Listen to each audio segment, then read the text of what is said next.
Guillermo, this film blends so many different genres. There's fantasy, there's period drama, it's a monster movie, it's a romance, it's an espionage thriller. There are even elements of old-fashioned movie musicals. Where did you come up with this idea? Maybe you can take us through what inspired this film and what is essentially, spoiler alert, an interspecies love story. Well, what is beautiful is, it's even beyond that, because for me, the creature is not a real creature, is not an animal, it's a primordial and elemental god of the river. So it's not so much a love story as it is a story about love. It's about loving friendships, marriage, and every character has a love story in the film that resolves in the course of the film in one way or another. And that's what makes it very human, very emotional for me. And what I do, I don't know what I do. I've been doing this for 25 years. So whatever fruit I give, if you can say it's a pear or a pineapple, whatever it is, that's what I do. And this one is like, okay, you know what you're getting into. I'm not a brand, but I'm an acquired taste. So, you know what you're gonna get. What is beautiful about The Shape of Water is that it's sort of 3 movies in my life have come to me at really, really, really low points in my life and they have saved my, I wouldn't say sanity, but my life. I'm breathing, And one was Devil's Backbone, which came after a catastrophic experience with Mimic at Miramax Dimension, which is still the worst experience I've ever had. The second one was Pan's It came at a point where I was questioning so many things. Partially also what do we do, what do we leave behind, who are we, blah, blah, blah. And this is the third time. And it came at a moment of great darkness, and it came from the most genuine place. And a mentor in Mexico, one of the filmmakers I admire the most, he saw it and he said, "You finally exhaled." And I agree. It is the first time. My movies have been, full of loss and nostalgia, and they had a little bit of that tension, and this is the first time, I let go. I would say I let my gut out for many years, but I find that there's an encompassing humanity and a different, and part of it is a love letter to love, and it's a love letter to cinema, because I do believe a film has a different power than any other audiovisual narrative format, and because it's so intoxicated with cinema, it is everything, and it's a very difficult movie to deliver, a very difficult movie that required every ounce of skill and every ounce of love and effort to be delivered. Now, there's a character in the film that Doug portrays, and he's known as the Asset. He's an amphibian humanoid. And you are certainly no stranger to putting monsters in your movies, but yours have more metaphorical weight than most movie monsters. What do monsters mean to you, and what do they represent in your films? Well, to me, see, when I was a kid, a very, very young kid, Mexico has, when we collided with the Spanish Catholic religion, we did a thing called syncretism, which means we fused our old gods with the new. And we made our mythology as indigenous tribes sort of conflate with the new Catholic religion. That happened to me with monsters and the Catholic religion. It really, I've said this before, some people found Jesus on the road to Damascus. I found the picture of Frankenstein. Right. And they became spiritual and representations of spiritual virtues, of concepts, and my spiritual cosmology is made of these creatures. So they don't represent what they represent to a normal person. I'm an abnormal bastard. And they really move me in a spiritual way. And in this case, the beauty of this character is that it has a power and a beauty to it, but it represents the other. because we live in a time where we demonize the other. We are told we gotta fear it. Ideologies are telling us everywhere, constantly, why we have to divide the world in us and them, whether it's race, religion, geographical provenance, sexual preference, gender, anything creates these fake divisions of us and them, and there's only us. There's only us. There's not them. Them is a concept that's created to control us, to make us afraid of each other. And the movie tries to embody that concept of the other in this creature. The beauty of the other.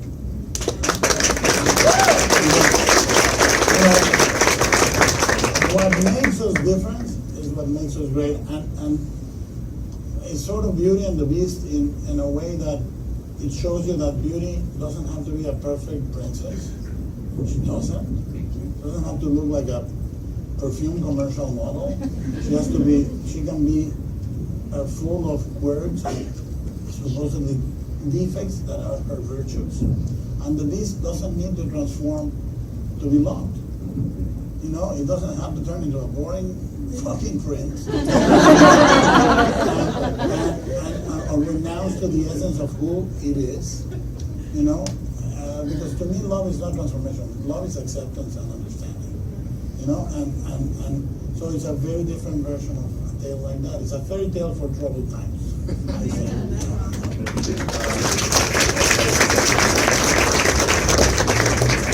The princess in this fairy tale is played by Sally Hawkins. She portrays a character named Elisa, who is a mute cleaning woman at a secret governmental facility. And I understand that you wrote that part for Sally. Yeah. She delivers such a powerful performance, which is about 99% wordless. And she's just luminous in this role. What made her right for Elisa, and what had you seen her in that made you want to cast her in that? You know, well, I think she's one of the most amazing actresses working today.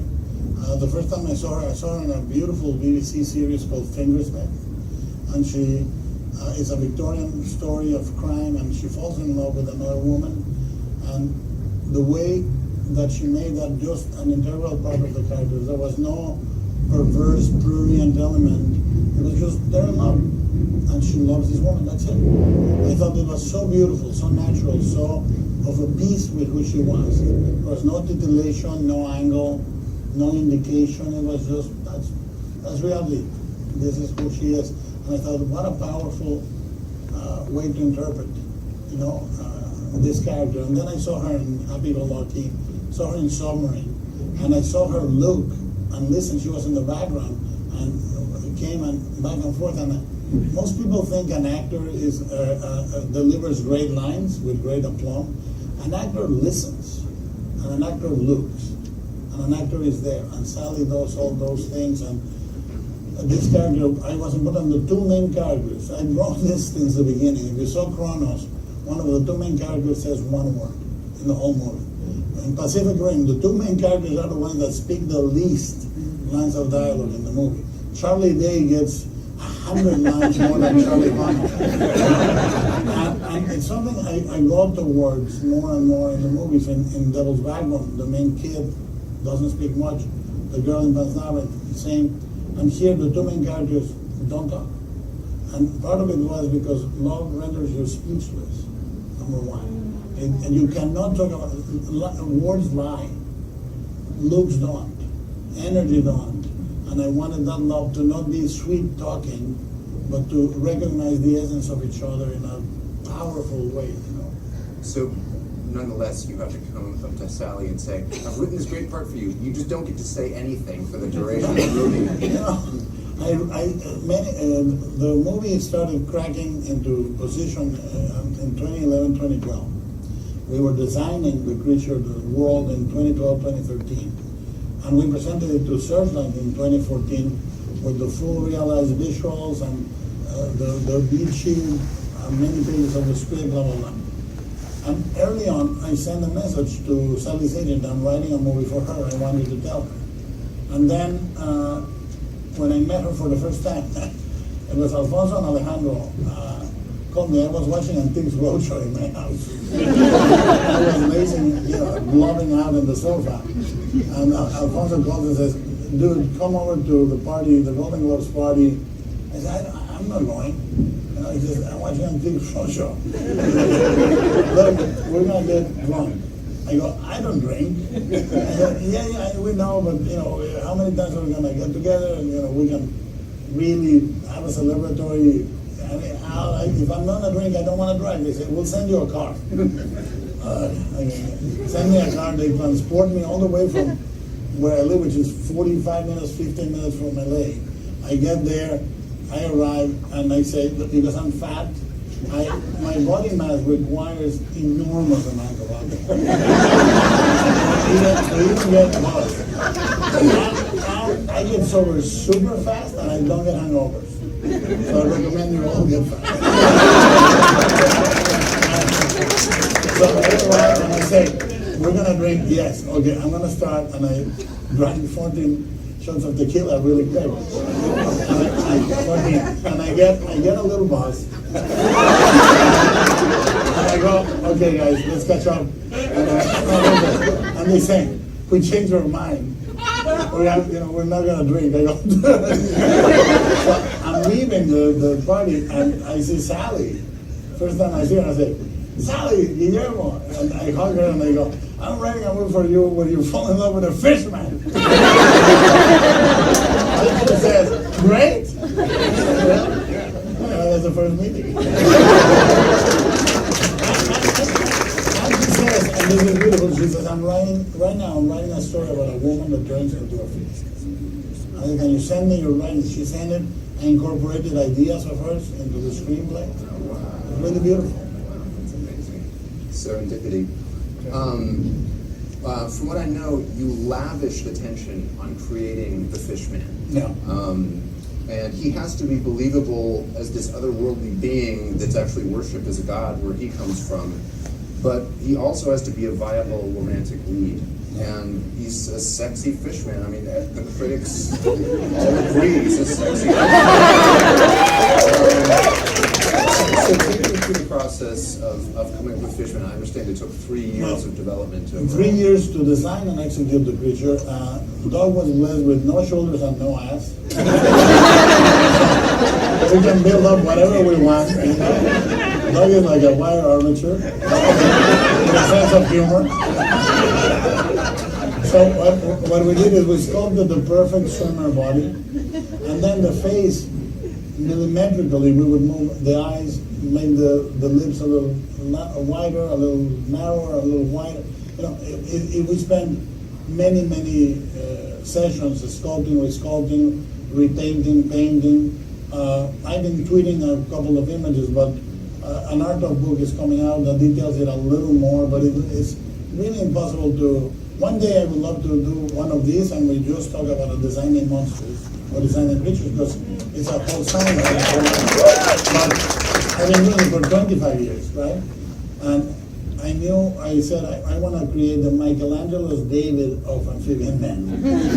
Absolutely beautiful. And then you sculpt that. Imagine this creature needs to be vulnerable, fierce, divine, like a god, regal, ferocious, sad, vulnerable, all this. And you have to sculpt a lot of that and paint a lot of that so dog has instruments. And then he is the animation. He's the soul of this creature. And without him, there will be no. And then you add another element, which is if Sally doesn't look at it and loves it, it never comes alive. And I must say, Sally had a massive crush on the creature. Cool method acting there.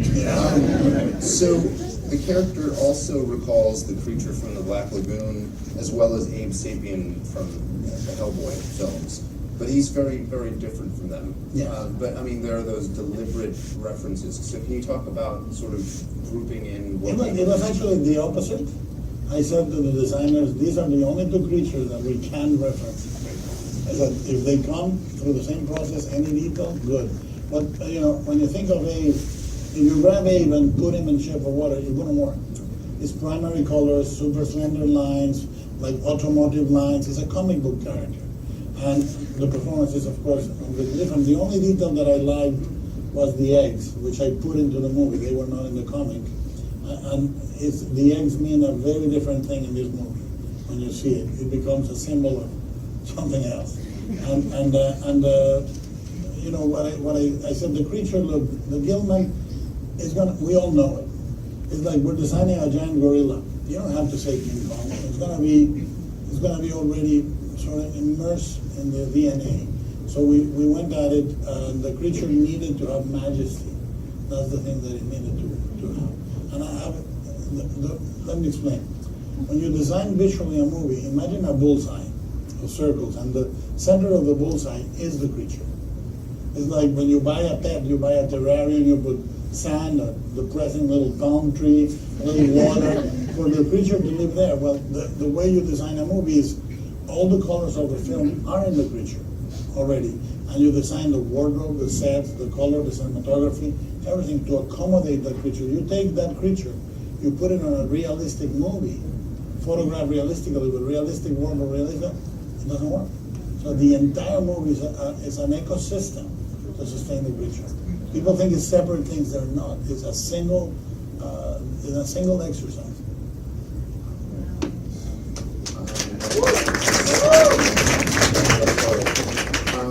Doug, you've appeared as outlandish creatures in several of Guillermo's movies. And weddings.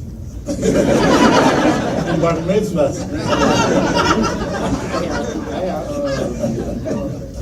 So tell me if I have this right. 6 movies, you've portrayed 12 different characters in these films, among them Pan's Labyrinth, Hellboy, and Crimson Peak.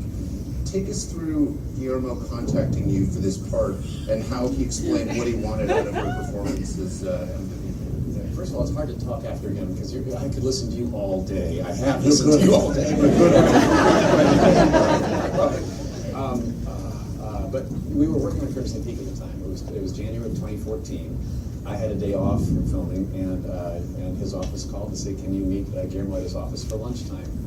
I thought I was in trouble, so I go to the principal's office. I come into his office. "Dougie, shut the door!" Oh crap! I'm in trouble.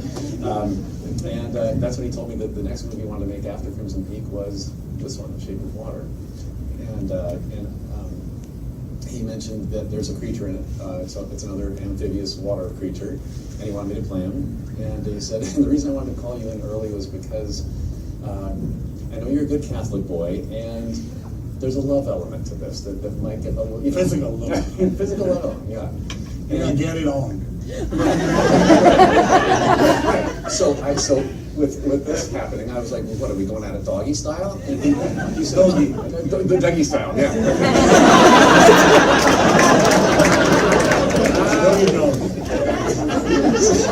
So he said, well, no, it's in a bathtub. Okay, well, all right. So let me tell me the story from the beginning and get us to the tub. And so then he didn't have a script written yet that I knew of anyway. And he starts just verbally telling me it was story time with Guillermo, which you know how much we love this, right?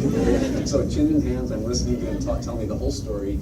I wanted a campfire lit, and I wanted marshmallows, and just keep talking. You know, this beautiful story is unfolding in front of me, and this innocence and this connection of two souls is happening. And by the time we got to that bathtub, I was like, I'm in. You know, yeah. And I don't think that the Bible has a. Thou shalt not covet your thy feet. Yeah, no, right. That's exactly right. Yeah, no, but animals from the wild don't have to get married first. I found out. Yeah. But what sort of trepidation did you feel, this being, I think, your first romantic lead in literally scores of films? That was what made this one different. Yeah, having played 12 creatures specifically for Guillermo, this one being when he kept stressing, "You're the romantic leading male of this movie," and Dougie, "You're the romantic leading male of this movie." I had to be reminded of that several times because I'm used to being, you know, a character that adds some color, pushes other people's stories along something, and this was to be put at the centerpiece with a romantic connection was a challenge and I was terrified. I was terrified going in. But what helped that a lot is that we were called in to rehearse early. We filmed in Toronto, and Sally was brought in much earlier than me, even, but she had an awful lot to do. She had to learn, to tap dance. She had to learn how to sign language, and so we had ballroom dancing, right? So we had a specific scene that we had to choreograph and work through. So I was brought in for rehearsal for that with choreographer Roberto Campanella. Beautiful work he does. During that 3-week rehearsal period, though, is when Sally and I got to know each other at a personal level too. Well, we're learning a specific routine, but in the meantime, we're also chatting and laughing together and even crying together at times, and we're sharing secrets and insecurities with each other. I'm terrified of this movie. Are you too? Yes, me too. So it's that kind of healthy fear that made us bring our A games, hopefully. And so during that getting to know each other, by the time the cameras rolled on us, we had a very intimate, affectionate relationship with each other. I loved that woman dearly, and she's unlike any actress I've ever worked with in my life. Before the camera rolled, almost every take, almost every scene we did, we were petting each other's faces, we were hugging each other, we were caressing, we were holding hands and saying, I love you. No, I love you more. No, I love you more. No, you can't love me more because I love you more. We were having that conversation almost every day, and that was very comforting. You don't love to me. No, but I do. So technical question, how much time did it take to get into that suit and go through makeup every day? Mercifully short for this kind of a head-to-toe transformation. It was only about 3 hours. And that's only That's little. That is little. And the thing is, the emphasis on this is we wanted to create a beautiful physical makeup and effect and suit. We didn't want to go CG. We wanted to use little details of CG to do micro expressions on the face, which is beautiful. You'll see it on a clip that's coming. The micro expressions on the face are pushed. But what we did is we faded the model in and out digital, so you go back to the physical model almost immediately, and you retro project the plate. So it's this exact same surface, same glistening, everything. It's a very beautiful process. You've done so many projects requiring prosthetics and intricate costuming. What are the challenges of acting while wearing all that? Everything that you think it would be. It's a little bit hotter than you want. It's a little bit heavier than you want. I can't see very well. I can't hear very well. I cannot poop. I couldn't poop. This design had well, in this case, I had webbed fingers that were glued on and attached to the design. So I was glued into these hands all day, and I couldn't manipulate a phone. I couldn't manipulate my own business. Right. So, and I had in this suit design, because that ass was so yummy. Best ass I've ever had. Unfortunately, I had to give it back every day. I'm sorry, it's kind of wet. From the water.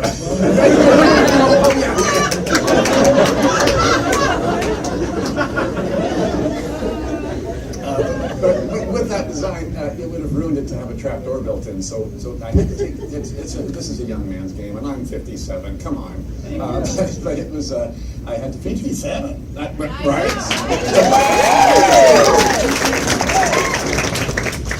So those challenges. 53.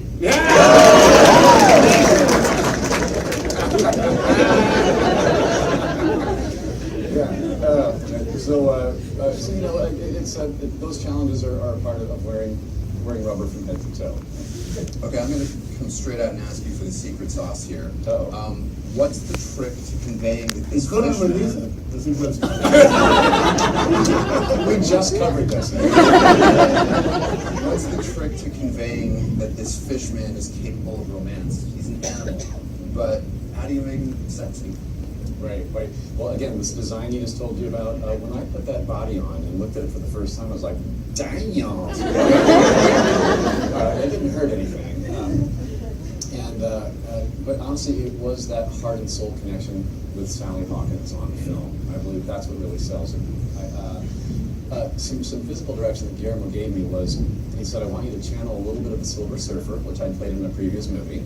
For one reason, because most people think, oh, it's a comic book art. The Silver Surfer is a god. He's got it, right? So this is a creature that is a god of the river. It's not a real animal.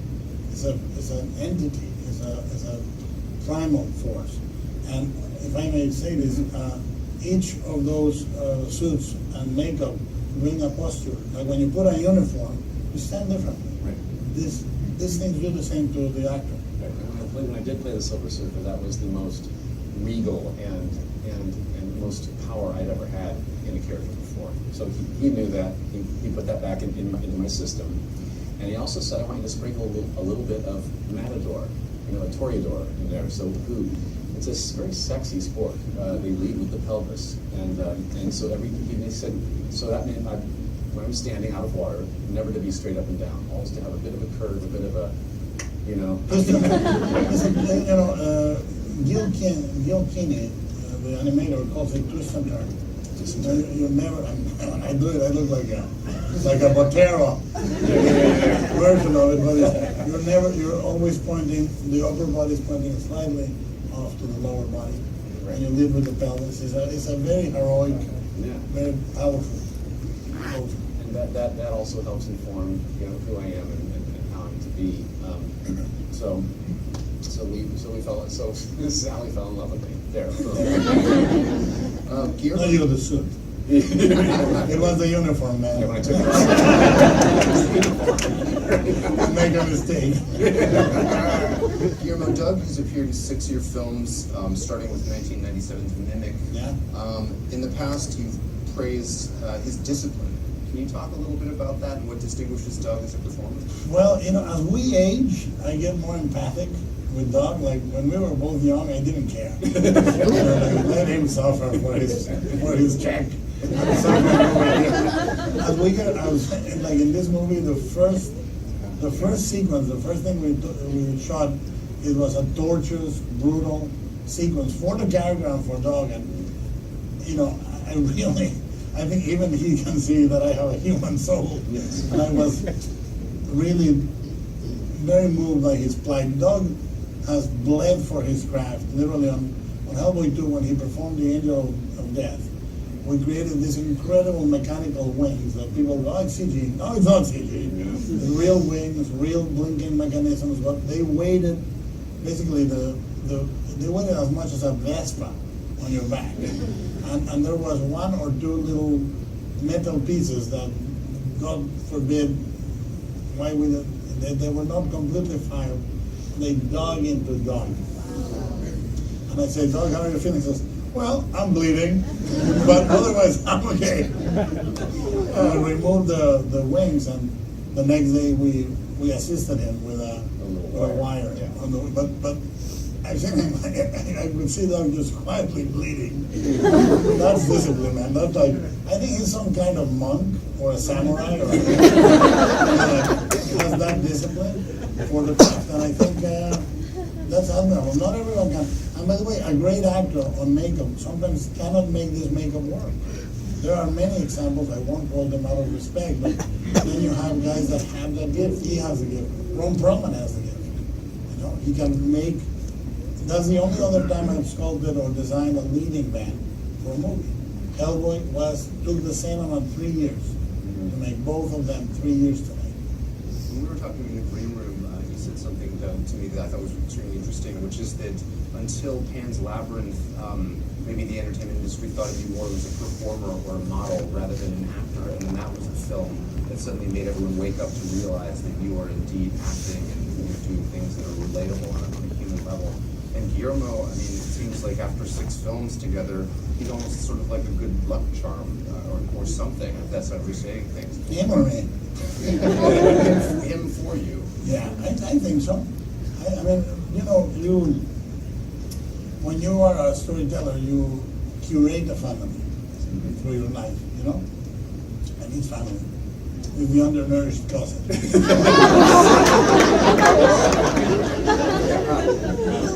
Cousin Jebediah. I've often said that Guillermo's mind is a house full of creepy, crawly monsters, and I have had the privilege of being many of them, and I get to sleep at the foot of his bed. I'm gonna be scary tonight. You wait. Is he there? So far we've talked about pleasant experiences of putting this movie together, but I've heard that you described The Shape of Water as a terrible filmmaking experience, and that mainly had to do with the budget. So can you talk a bit about what made this so tough to physically shoot? Well, the movie was incredibly difficult to shoot. It was a very, very demanding shoot. We were all suffering, but it was great creatively. From the first day to the last day, creatively amazing. But it was incredibly difficult because this movie, which when you see it, you saw it, it looks like it cost 67, 70 million, it's huge. And we did it for 19.5. And as of this week, we're under more than $100,000. So we finished under budget. And to do that, and everybody I did it because when I did Crimson Peak for 55, I obligated the studio by that number to try to sell it to the wider audience possible, and they had to sell it like a horror movie. And it wasn't, it was a gothic romance. And when you buy a Gucci bag to collect the leaves on the lawn, well, this doesn't fit too many bags. No, sir, it's a Gucci bag. No, you sold me. You sold it as something that is not. Yeah. It's very frustrating for me to try to say, it's a Gucci bag. But it's one of my favorite films I've done, and I really thought, I don't want to go through that experience. How much can we do it for? And a budget is a state of mind. It really is. You can make, and the scope of the movie was done with blood, sweat, and tears. Every day there was something that we were struggling to get. But the job of a director is to make sure you don't leave without the goods. It's like the Sally Field movie, not without my take. You needed to leave with the take you wanted, exactly as you wanted it. That's your job.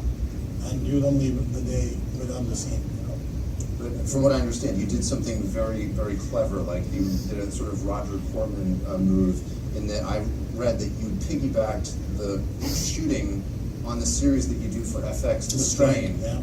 Is that right? Yeah, we did something very, very clever and something very, very stupid. I put all my salary into the movie as producer, writer, director, because I knew I was going to need it. I said it from the start. I said, I'm going to put my salary. Because I'm a collector. I collect art. Well, I'm collecting this. This is part of my collection. I want this to exist in the world. So the money is secondary in that sense. My agent is not happy, but I am. And the thing that we did something very smart. What we did is Miles Dale, my producer, and I, we said, let's roll the crew and the studio space of The Strain straight into the production, and we shoot between seasons. Mm-hmm. So we had a very definite window, the only window we could shoot the movie in. Right when it was ramping down, The Strain, and right before the next season was starting up, and that gave us a lot of leeway with that, And I think it's smart to do it. It's smart to do those type of things because they're invisible and they end up in the screen about it. Which is all the more amazing when you consider that this is a period film. Yes. This film is set within the tumultuous culture of the Cold War in the 1960s. And from what I know, that was a very, very specific choice that you made to set it during that time. What was it about that time that helps the story that you wanted to tell? Well, the movie is about today. It's about everything that we're dealing with today. The toxic division of the ideology, us and them and all that we discussed. And 1962 occupies a very important place in the American imagination. It's the time where it's as close as you get to the American fairy tale. Kennedy's in the White House, there's post-war World War II abundance, suburban wealth, cars in every garage, TV, media starts shaping the identity of America. movies are dying, TV is racing, painted advertisement is dying, photography is racing. There's a lot of things, and yet there is Cold War, and it's a perfect setting for a love story done. And at the same time, everything that looks fantastic, which I think is embedded in the American dream. That time when you think about America being great, you go to the Madison Avenue design of that 1962 America before Kennedy gets shot, before Vietnam escalates, fully. And yet, if you see that time, there was gender discrimination, there was race discrimination, there was violence, there was Vietnam, there was all these things underneath that smiling facade of a barbecue in the suburbs, and it's today. It's very, very connected to today. Now, if I talk about it, and if I set the movie in today, what happens is what happens in conversations right now. We are beyond words right now. We are beyond truth. An argument can be made very smart, very cynically, about both sides, really quickly, and disarticulate the dialogue. But if I tell you, once upon a time in 1962, in a country not far away, there was a woman, then the movie is a fairy tale for troubled times. And you lower your guard and you accept to discuss with me what makes us human, what makes us connect, without the guard of reality, but with the authenticity of a fairy tale. Because fairy tales are not realistic, but they're authentic. And there's a big difference. I feel like what you said is the perfect setup for our second clip. So would you guys be open to seeing another? I'll set it up if you don't mind. Yeah, please. This is the second encounter between Sally and the amphibian man. Second, because the first was the hand in the cylinder. And you're going to see she's bringing an offering of content. So let's see. I think it is. Or I'm completely wrong and we're going to find out. Make it loud, please. I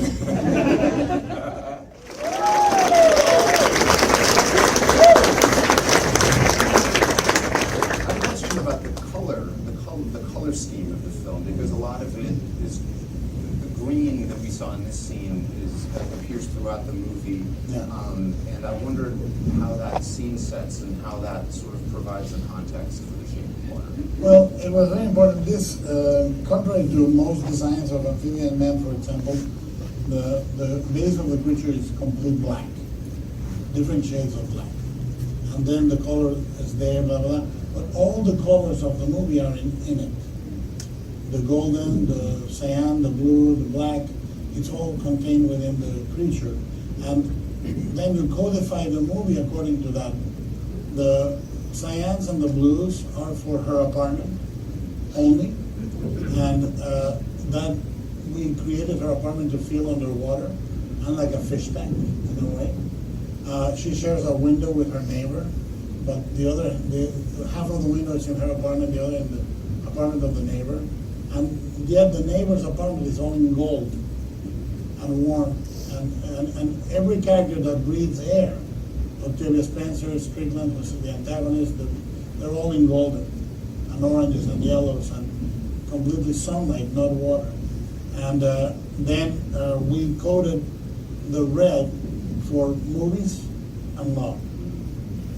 And you see it appear in the movie very carefully, only in those instances, cinema and love, which are indistinguishable for me. Right.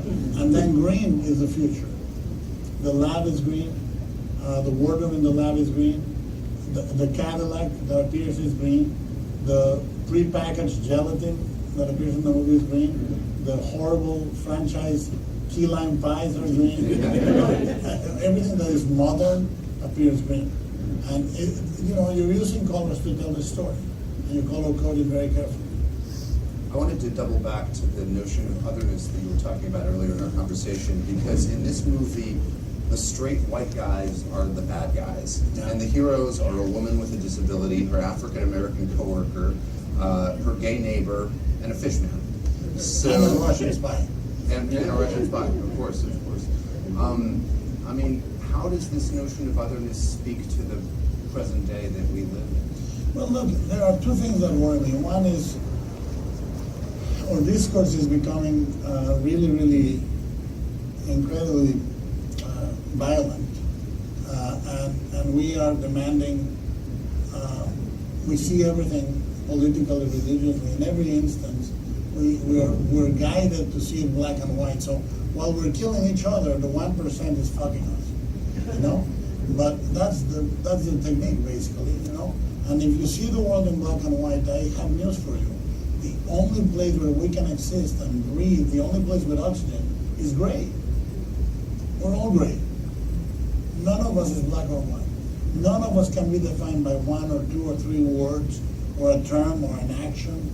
We're polychrome. We're multicolored, multifaceted. Why do we need to hate or absolutely adore each other? The thing is, we put things on a pedestal. It's perfect, or it's the worst. There's nothing in the middle. Yeah, it's perfect, but, or it's the worst, but, you know. We're losing that qualifier, and the movie tries to embody the fact that imperfection is desirable. You know, it's part of who we are. Out of our defects come our virtues. You know, and I think in this otherness, I believe that if you take the 2 most opposite people on earth and you put them in a desert island for the remainder of their lives, they will learn to love each other. They'll learn to see what they have that they should cherish. Because it's not the natural discourse. It's a social discourse. Ideologies are used to control us. And what I'm trying to show in the movie is that every day you choose between fear and love. And you know, when we talk in these times, if I'm cynical, I sound super smart. If I tell you, Chris, I don't believe in love, you go, what a sophisticated. If I tell you, Chris, I believe in love, you go, what a sap. And it's impossible for me to imagine any other force in the universe in which Buddha, Christ, and the Beatles agreed upon. You know? So we should listen. You know, sometimes that solution is the solution. And you know what? The other word for love, which I mentioned earlier, the other word for love is understanding. Because if you understand, you forgive. If you understand, you love. I know this sounds basic, sounds like a fortune cookie thing, but it's real. It's real. And if we are to survive as a species into the 21st century's end, we need to learn this. I think this is why the movie felt urgent. This is why the movie tries to be that fairy tale for this.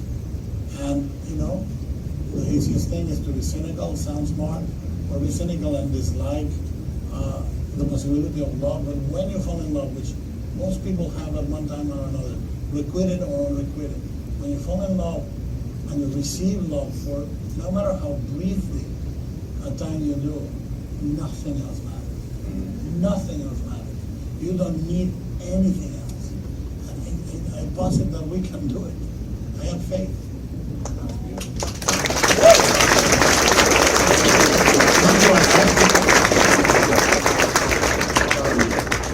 These 2 disparate beings come together and consummate that love in the scene that I think people are talking the most about out of the film festivals in which the Shape of Water has aired. And that's the love scene that takes place in an apartment bathroom that has been flooded all the way up to the ceilings by the characters opening the taps of the bathtub. Which is autobiographical. Yeah, and I people say, oh, that's not possible. I did it. I did it. And not with a whole room, but I did it with a huge shower in my parents'. We had no bathtub, and I wanted to float, so we had a glass shower, and I put towels on the bottom, towels on the side, and it filled up to here, but the shower opened inside, and I'm alone in the house. So all of a sudden, I cannot open the door, and it's like an Indiana Jones death.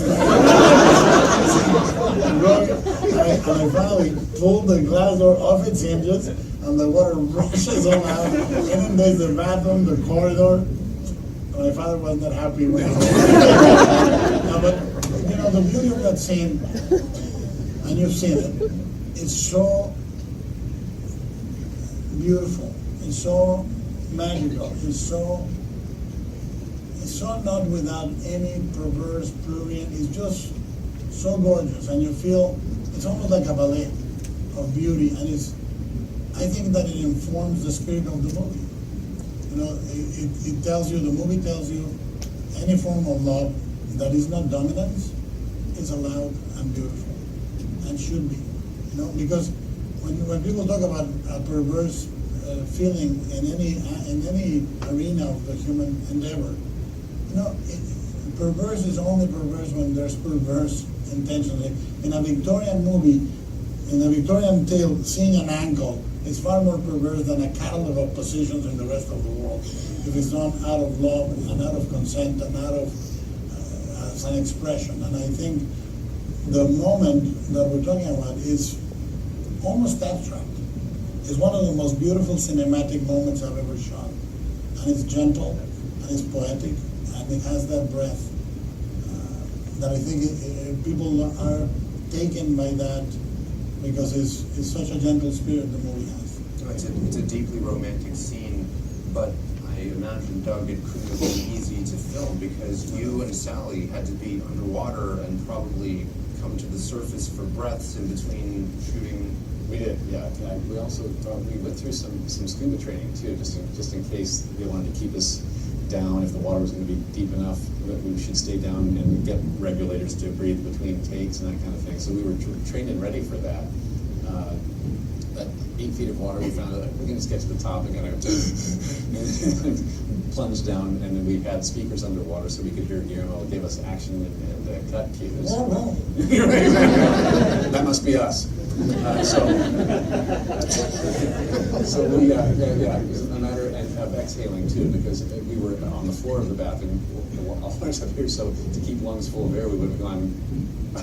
So it was a matter of exhaling and trusting that you could get through the take that way. But I found that the whole floating, being in real water. We did some scenes as well. Dry for wet, where Sally and I were suspended on wires with hip harnesses, and that also had its own beauty to it. And he would put fans on Sally to make her clothes fluff and then make her hair kind of go. And then the out of water effect, and later with some CG enhancement, I'm sure. But being in real water was a treat, really. I was terrified at the beginning. I'd never been in a monster costume submerged in water before. and it was one of the first images Right. that we designed early on 2013. Right. But the beauty of it all, and a moment like that too, to find the romance of it, it was very innocent, and that's why, going back to that first conversation we had when he was concerned about how I would feel about doing a love scene like that, it had such an innocence to it and a purity, and the fact that these two characters are falling in love without one verbal piece of dialogue ever spoken. We connected on a level of a tilt of the head, a look in the eyes, sharing eggs together, sharing lunchtime, sharing music together with her. She brings a record player into the lab and plays me music, and that's something I've never heard before. And touch doesn't lie. Words can be polluted, but touch is very pure. So our love came from all of that. So the bathroom scene was just a culmination of all the above.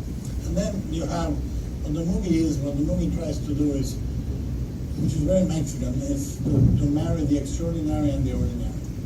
You know, because there is a beautiful conversation the next day between Sally and her best friend about how was it. How'd it go? And that I won't spoil, but you have to see it. It's a beautiful scene.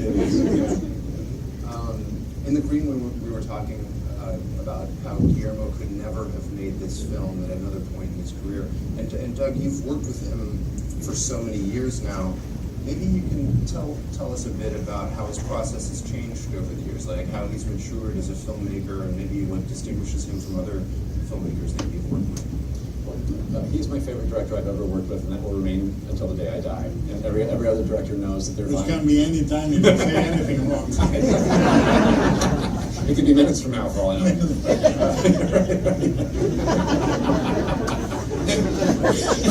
There's a staircase. Okay, I'm taking the elevator. Okay. but we met maybe 20 we met 20 Your death is funny to me.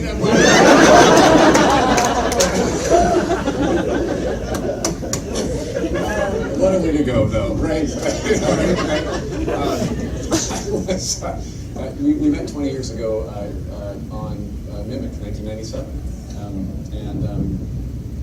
That was his first American studio film. I'm not wrong about that, right? Oh, no. Yeah. So as a filmmaker, what impressed me most about him was when we finally talked during the 3 days that I was on that movie. I saw an 8-year-old fanboy behind those blue eyes of his, who was just excited and wanted to know all about the creepy crawly monsters I've played in my life before that, what makeup artists that I worked with, all that. He's never lost an 8-year-old fanboy within him. Success, art, critical acclaim, none of that has changed the man he is. And that's what I love about him the most, is that he's remained a fanboy who knows how to make a geekgasm for all of us, because he's having the same geekgasm as he makes the movies that he makes. The only thing that might have changed maybe is that studios trust him. They'll give him his budget and they'll back off now. I love that freedom that he's given, because when he's allowed to make the art that is within him for all of us, that's when the critical acclaim comes and happens. You know. Guillermo, you've called The Shape of Water your most personal movie. In what ways are you most personally invested in it? You know, it's very hard for me to say it in any other way, but this movie is a healing movie for me. You know,